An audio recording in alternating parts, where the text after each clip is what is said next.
جبکہ نگران وزیر اعظم انوار الحق کاکڑ کے 8 فروری کے انتخابات کے حوالے سے خیالات اور اس سے پہلے راولپنڈی کے کمشنر کا اعترافی بیان پاکستان میں جمہوریت کی حقیقت بیان کرنے کے لیے کافی ہے۔ اس وقت پاکستان میں صرف ایک جمہوری حکومت ہے اور وہ خیبر پختونخوا کی حکومت ہے۔ پاکستان تحریک انصاف کی خیبر پختونخوا میں حکومت کے تحت پورے صوبے میں کسی بھی سیاسی جماعت پر کوئی بھی سیاسی سرگرمی کرنے پر کوئی پابندی نہیں ہے۔ اس سے پہلے جب مرکز میں پاکستان تحریک انصاف کی جمہوری حکومت قائم تھی تو ہماری مخالف سیاسی جماعتوں کی جانب سے کیے جانے والے احتجاجی مظاہروں یا سیاسی اجتماعات کے موقع پر نہ تو ان کے راستے روکے گئے، نہ ہی ان پر کسی قسم کا تشدد کیا گیا اور نہ ہی ان کے خلاف کوئی مقدمہ قائم کیا گیا۔ خیبر پختونخوا کے علاوہ پاکستان بھر میں قائم فارم 47 کی حکومتیں تحریک انصاف کی ہر پرامن جمہوری اور قانونی سیاسی سرگرمی کی راہ روکتی ہیں۔ ہمارے کارکنوں کو بدترین ہراسگی اور تشدد کا نشانہ بنایا جاتا ہے اور ان کے خلاف جھوٹے مقدمات کی بھرمار کی جاتی ہے۔ دیکھیں یہ حقیقت ہے، خیبر پختونخوا میں بھی پولیٹیکل پارٹیز موجود ہیں نا، کھل کے اپنا کام کر رہی ہیں۔ کبھی انہوں نے کسی پہ پرچہ نہیں دیا، کسی کو گرفتار نہیں کیا، کسی کو روکا نہیں۔ عمران خان صاحب کی دور حکومت جب تھا، جب خیبر پختونخوا میں، پنجاب میں، کشمیر میں، گلگت بلتستان میں، وفاق میں ان کی حکومت تھی تو کھل کر سارے جلسے جلوس کرتے تھے، کبھی نہیں روکا۔ لانگ مارچ کرتے تھے، کبھی نہیں روکا۔ ریلیاں اور جلوس نکلتے تھے، ملین مارچ ہوتے تھے، کبھی نہیں روکا۔ تو عمران خان صاحب نے جمہوری کلچر کو فروغ دیا تھا، لیکن اس کے مقابلے میں جب بھی عمران خان نکلنے کی کوشش کرتے ہیں ان کی پارٹی کو روکا جاتا ہے۔ ان کا گلہ ٹھیک ہے۔ کرپٹ حکمران اشرافیہ کے مفادات کے تحفظ کے لیے ملک سے جمہوریت اور اخلاقیات کو تباہ کیا جاتا ہے۔ چنانچہ یہی وجہ ہے کہ جو بھی پاکستان میں حکمرانی کے منصب پر پہنچا اس نے لوٹ کسوٹ کر پیسہ باہر بھیجا۔ اس کی تازہ مثال وزیر داخلہ ہے۔ دبئی لیکس پر محسن نقوی کو جواب دہ ہونا ہوگا اور قوم کو اپنی اہلیہ کی جائیداد کی منی ٹریل دینا ہوگی اور قوم کو بتانا ہوگا کہ جب محسن نقوی اور اس کی بیوی کا سارا کاروبار پاکستان میں ہے تو جائیداد کی خریداری کے لیے پیسہ باہر کیسے منتقل ہوا۔ اسی طرح اسے گندم اسکینڈل کا بھی جواب دینا ہوگا۔ جیل کے اندر انسان کو اپنے رب سے قریب ہونے اور خالق سے تعلق قائم کرنے کا موقع ملتا ہے۔ جیل میں نے اپنی ضروریات کو محدود کر لیا ہے، جس سے جیل میں رہنا اب مشکل نہیں ہے۔ میں یہ سمجھتا ہوں کہ جب آپ اپنی خواہشات کی غلامی چھوڑ دیتے ہیں تو آپ آزاد ہو جاتے ہیں اور آزاد لوگ آزاد فیصلے کرتے ہیں۔ مشکل وقت میں سوشل میڈیا ٹیم کی خدمات بے مثال ہیں۔ جیل میں بند ہونے کی وجہ سے کمیونیکیشن کے مسائل ضرور آئے ہیں، لیکن مجھے اپنی سوشل میڈیا ٹیم پر بھرپور اعتماد ہے۔ یہ جملہ جو تھا نا، یہ ایکچولی ڈسکلیمر ہے کہ اگر کچھ ایسی چیزیں چلی ہیں جن پہ عمران خان صاحب کے خلاف ایک اور مقدمہ بنانے کی تیاری ہو رہی ہے تو وہ کمیونیکیشن مسائل ضرور آئے ہیں۔ اس جملے میں اس کا احاطہ کیا ہے عمران خان صاحب نے، لیکن مجھے اپنی سوشل میڈیا ٹیم پر بھرپور اعتماد ہے، یہ بھی کہہ دیا، اور میں اپنی ٹیم کے ساتھ کھڑا ہوں۔ تمام سوشل میڈیا ورکرز کو میرا سلام ہے۔ یہ جی عمران خان صاحب نے کہا، اور اس کے بعد ایک اور مقدمہ بھی ان پہ تیار کیا جا رہا ہے۔ ذرا اس کو ہم ایسے سمجھ لیتے ہیں کہ پاکستان تحریک انصاف کے چیئرمین عمران خان کے خلاف ایک اور کارروائی کی تیاری کی جا رہی ہے، اور وہ تیاری یہ ہے کہ عمران خان صاحب پہ ایک مقدمہ درج کیا جائے گا کہ اداروں کے خلاف ہرزہ سرائی پر کچھ تحقیقات شروع کی جائیں گی، اور تحقیقات شروع ہو گئی ہیں۔ ان کے خلاف شکایات محکمہ داخلہ پنجاب کو موصول ہوئی، اور اس کے بعد انہوں نے ایک میٹنگ کی، ایک کیبنٹ بلائی، اور کیونکہ جو اس قسم کے مقدمات ہوتے ہیں نا، سنگین نوعیت کے، غداری کے، بغاوت والے، اس کے لیے پھر اپروول جو ہے وہ آتی ہے کیبنٹ سے، تو وہ صوبائی کابینہ کو اس دفعہ استعمال کیا گیا، اور اس کے بعد اب آگے بڑھایا جا رہا ہے پروسیجر کو۔ اس سارے معاملے کے اندر جو ہے وہ ایک صحافی کو بھی شامل کیا گیا، اور جو ایک صحافی ہے اس کی جانب سے ایک شکایت درج کی گئی، جس کے بعد ان کے خلاف موصول ہونے والی شکایت پر تحقیقات کا آغاز کر دیا گیا ہے۔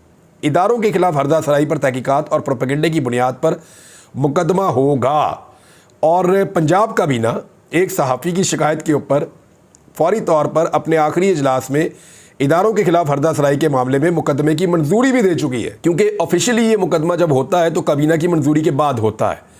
اور پاکستان تحریک انصاف کے بانی عمران خان صاحب کے اکاؤنٹ سے افواج کے خلاف ٹویٹر پر گمراہ کن ویڈیو لگائی گئی تھی۔ بعد ازاں chairman P T I barrister گور نے کہا تھا کہ متنازع سوشل میڈیا مہم کا عمران خان کو علم ہی نہیں تھا، ان کے اپنے اکاؤنٹ سے ہونے والی ٹویٹ سے کوئی تعلق نہیں ہے، وہ جیل میں ہیں اور ہر ویڈیو کا کانٹینٹ خود منظور نہیں کرتے۔ اب آپ کو بات سمجھ آ رہی ہوگی۔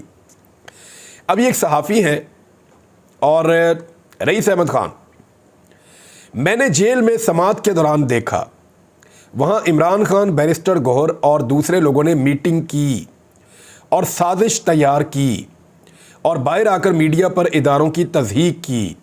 صحافی کی درخواست پر عمران خان کے خلاف سنگین نوعیت کے کیسز کی تیاری. اب یہ ایک صحافی ہے, ان کی یہ درخواست آتی ہے اور یہ بتاتے ہیں کہ یہ جیل میں کوریج کرنے کے لیے گئے تھے اور انہوں نے وہاں دیکھا جی عمران خان صاحب کو کہ وہ کوئی میٹنگ کر رہے ہیں. اچھا, جملے انہوں نے نہیں بتائے اب تک جو میرے پاس اطلاع آئی ہے کہ عمران خان نے کیا کہا, بیرسٹر گوہر نے کیا کہا, تیسرے بندے نے کیا کہا, جس کی بنیاد کے اوپر آپ یہ فیصلہ کرتے ہیں کہ انہوں نے کوئی پروپیگنڈا کیا یا کوئی سازش انہوں نے تیار کی. اگر تو سازش تیار کی ہے تو اس کے کوئی مبینہ کو بتانے چاہیے کہ یہ جملے انہوں نے بولے, یہ جملے انہوں نے بولے. اس طرح سازش تیار ہوئی اور باہر آ کے اس کو امپلیمنٹ کر دیا گیا. میں نے 2 صحافیوں سے رابطہ کیا اور میں نے ان سے پوچھا کہ آپ بھی وہاں موجود رہتے ہیں, عمران خان صاحب کتنے فاصلے پر بیٹھتے ہیں صحافیوں سے, اور وہ جو بات چیت آپس میں کر رہے ہوتے ہیں اپنے وکلا کے ساتھ یا اپنے لوگوں کے ساتھ, اس کو آپ لوگ سن پاتے ہیں؟ تو دونوں نے کیٹیگوریکلی مجھے کہا جی ہم نہیں سن پاتے. میں نے کہا جی کیوں؟ کہتے جی وہ ہم سے فاصلے پر بیٹھتے ہیں, دور ہوتے ہیں, وہ ہم سے بات کرنا چاہیں تو بات ہو سکتی ہے, ادروائز وہ آپس میں بیٹھ کے عدالت میں جو بات کرتے ہیں وہ اتنی آہستہ آواز میں ہوتی ہے کہ ہمیں بالکل پتہ نہیں چلتا کہ وہ کیا بات چیت کر رہے ہیں. تو میں نے ان سے کہا جی ایک صحافی نے اس قسم کا ایک مقدمہ درج کروانے کے لیے درخواست دی ہے, آپ مجھے یہ بتائیں کہ آپ کو اگر گواہی کے لیے بلایا جاتا ہے تو کیا آپ گواہی دیں گے کہ عمران خان صاحب نے بیرسٹر گوہر کے ساتھ مل کر اور باقی لوگوں کے ساتھ مل کر ایسی سازش تیار کی ہے؟ انہوں نے کہا جی ہم دے ہی نہیں سکتے. میں نے کہا کیوں؟ انہوں نے کہا ٹیکنیکلی نہیں دے سکتے کہ ہم وہاں سے بیٹھ کے سن ہی نہیں پاتے, ہم وہاں سے بیٹھ کر صرف دیکھ پا رہے ہوتے ہیں وہ آپس میں بات چیت کر رہے ہیں, کیا بات کر رہے ہیں ہمیں پتہ نہیں ہے. وہ پیٹرول کی قیمت پہ بات کر رہے ہیں, وہ پاکستان کی سیاست پہ بات کر رہے ہیں, وہ کوئی سازش تیار کر رہے ہیں یا کسی سازش کو بے نقاب کرنے کی کوشش کر رہے ہیں, وہ اپنے مقدمے پہ بات کر رہے ہیں, اپنے کسی اور افیئر کے اوپر بات کر رہے ہیں, پارٹی افیئر پہ, ہمیں نہیں پتہ.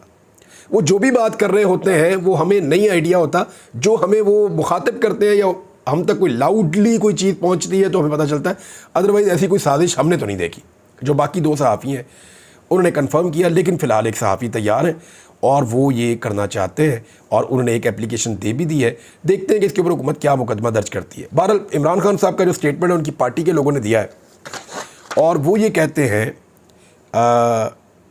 پنجوتھا صاحب نے کہا کہ عمران خان صاحب کہہ رہے ہیں جی ٹھیک ہے میرے اوپر کریں مقدمہ غداری کا, یہ جو مقدمہ میرے اوپر سنگین نوعیت کا درج کیا جا رہا ہے کیا جائے, بالکل کریں مقدمہ, میں اس کا سامنا کروں گا, لیکن اس کو لائیو چلائیں, میں اس مقدمے کو خود لڑوں گا. یہ جناب عمران خان صاحب کا اس میں موقف سامنے آ گیا ہے.